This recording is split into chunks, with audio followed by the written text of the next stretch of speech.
Corinthians terminou 2017 levantando a taça de campeão brasileiro. Uma resposta para quem considerava a equipe a quarta força do futebol paulista.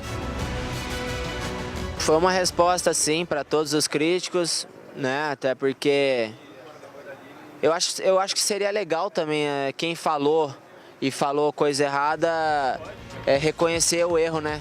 Inclusive, o bom desempenho em campo fez o time bater recordes no torneio nacional.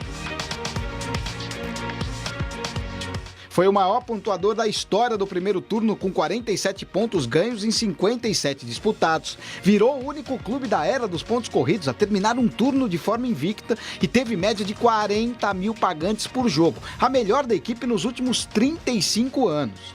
Um dos segredos do sucesso foi o Jô. Ele chegou no clube desacreditado e marcou nada mais, nada menos que 18 gols e virou, ao lado de Henrique Dourado, o artilheiro do campeonato. Um dos atacantes que pro Corinthians não custou nada, acho que dos 3 clubes grandes aí que trouxeram atacantes, talvez o menos badalado, mas eu mostrei com o futebol, né? E o atacante conseguiu dar a volta por cima depois de deixar de lado a vida boêmia. Eu, particularmente, bebia muito, né? Tinha um problema com álcool, né? Graças a Deus não fui alcoólatra, não. Era só bebendo em horas indevidas, né? Não cuidava do meu corpo. Mesmo com bastante sucesso, as tradicionais polêmicas também marcaram o ano alvinegro. Jô teve o caráter questionado ao marcar este gol de mão diante do Vasco. Quem me conhece e vivenciou muita coisa comigo, sabe que eu nunca fui um cara de mau caráter. Já Cleison se desentendeu com Felipe Melo no vestiário durante o intervalo do jogo entre Palmeiras e Corinthians. O atacante alvinegro detonou o volante. Ele já tá me ameaçando desde o Campeonato Paulista, quando eu estava pela ponte. E hoje ele quis dar uma de doido ali, de valentão, e veio para cima de mim, mas não tenho nada contra ele, nem a favor também. Sou amigo dele, nem pretendo ser. Jadson também detonou os torcedores ao responder nas redes sociais às críticas por estar acima do peso. No Paulistão foi a mesma coisa. O Corinthians terminou assim, levantando o caneco, depois de derrotar a Ponte Preta na grande final. Só que muitos desses jogadores que deram tantas alegrias não vão estar em 2018. Guilherme Arana foi vendido ao Sevilha da Espanha. Pablo não renovou o contrato e foi mandado embora sem nem poder ficar na festa do título. Explicamos para ele que, sendo assim, ao não deles, também existe um não nosso. Ponto final, não precisa vestir mais a camisa do Corinthians. Jô tem sondagem do Napoli da Itália. Por enquanto, só 2 chegaram. O meia René Júnior, que estava no Bahia, e Júnior Dutra do Avaí, que é torcedor corintiano desde pequenininho e foi até o Japão apoiar o time no Mundial contra o Chelsea. E foi um dia histórico para mim e ali com certeza aumentou a vontade e o sonho de jogar nesse clube. A cara da equipe vai mudar um pouco, mas a esperança do torcedor é que essa cena continue em 2018.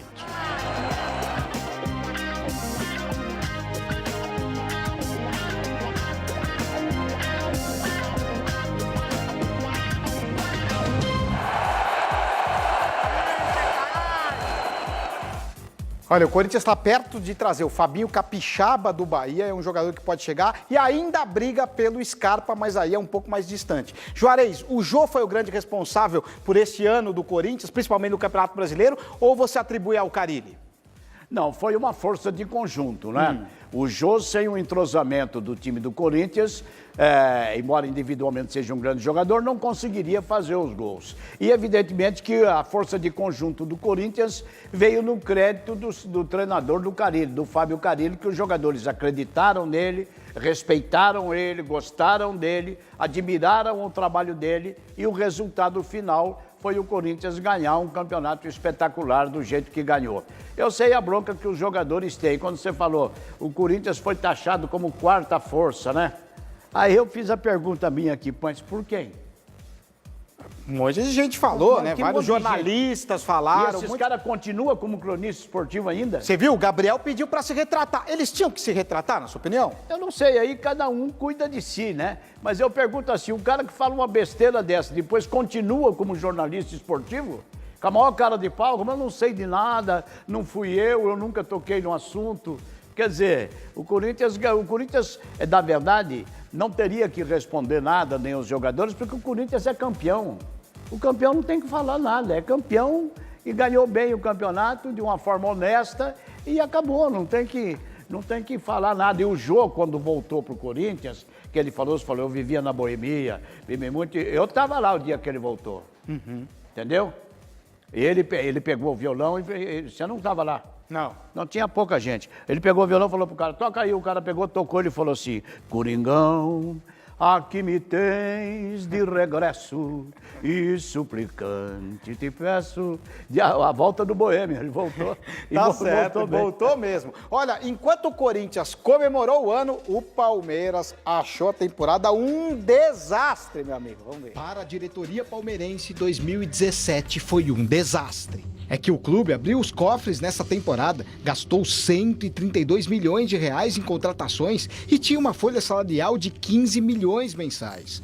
Pior é que o atleta mais caro do elenco não deu certo. Borja, que custou 32,7 milhões de reais, decepcionou. Tanto que Cuca colocou o atleta no banco de reservas. Borja, ele está com alguma dificuldade de entender o jogo, vai e vem. Vengo de uma liga totalmente diferente a lo que é a liga de acá. Inclusive, os treinadores também deixaram a desejar. O Alviverde começou o ano com Eduardo Batista, mas a falta de confiança e a pressão de alguns dirigentes causaram revolta no comandante, que desabafou. Hoje o futebol tá parecendo revista de fofoca, que só fala se o treinador, quem que vai cair primeiro, qual o treinador que vai, isso cansa. O futebol tá acima e eu procuro estar acima.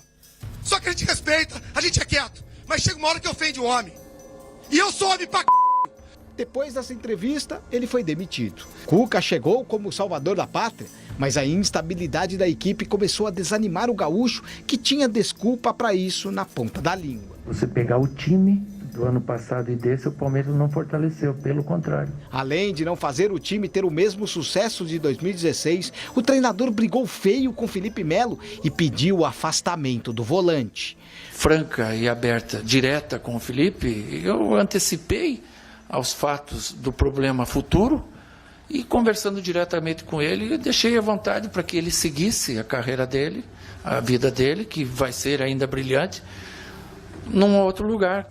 O problema é que o jogador ameaçou entrar na justiça e foi reintegrado pela diretoria contra a vontade de quem manda. E na primeira chance, negou ter pedido desculpas ao comandante. Eu não falei que eu pedi perdão pro Cuca, não. Mas essa não foi a única polêmica do atleta. Na apresentação, Felipe Melo ameaçou dar tapa em uruguaio. Eu não vejo problema não, se tiver que dar porrada, eu vou dar porrada, tá? Se tiver que jogar no Uruguai e dar tapa na cara de Uruguai, eu vou dar tapa na cara de Uruguai, porque isso faz parte da minha forma de jogar. O caso virou manchete no mundo todo e no confronto entre Palmeiras e Nacional lá no Uruguai pela Libertadores da América, o pau literalmente quebrou. Após a partida, os hermanos foram para cima do brasileiro, que revidou dando um murro no adversário. O clima quente se estendeu aos vestiários. Com tantos problemas, a equipe acumulou fracassos. Foi eliminada do Paulistão pela Ponte Preta, caiu fora da Copa do Brasil diante do Cruzeiro, perdeu a Libertadores para o Barcelona de Guayaquil e ficou só em segundo no Brasileirão. O diretor Alexandre Matos foi ameaçado de demissão por alguns dirigentes do clube, mas a dona do principal patrocinador alviverde não deixou.